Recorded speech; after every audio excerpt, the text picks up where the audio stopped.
और ये अभी हमें सर का डायबिटीज का लेवल बता देगा। जस्ट अ सेकेंड और सो।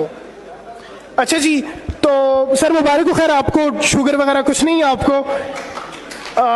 दिखा रहे कि no diabetes with like confidence of 90%, यानी आर्टिफिशियल इंटेलिजेंस का ये कॉन्फिडेंस है कि 90% इस बंदे को, हिज हाइनेस शेर अफजल मरवत साहब को डायबिटीज का कोई केस नहीं है। With that I am actually ending my time and handing over to Sher Afzal Marwat Sahab. Thank you so much जी।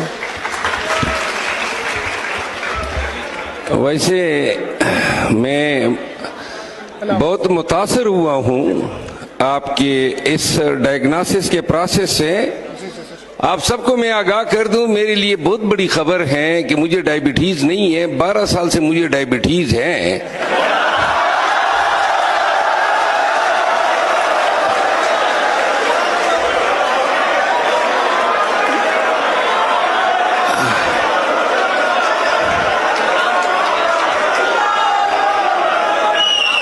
मैं अपने डायबिटीज के ट्रीटमेंट के लिए पेरिस भी गया हूँ, लंदन भी गया हूँ, पाकिस्तान के हर बड़े डॉक्टर के पास गया हूँ।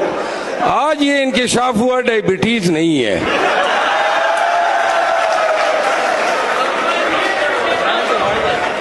लगता है या तो मेरा डायबिटीज बढ़ गया या फिर आपका सॉफ्टवेयर बढ़ गया।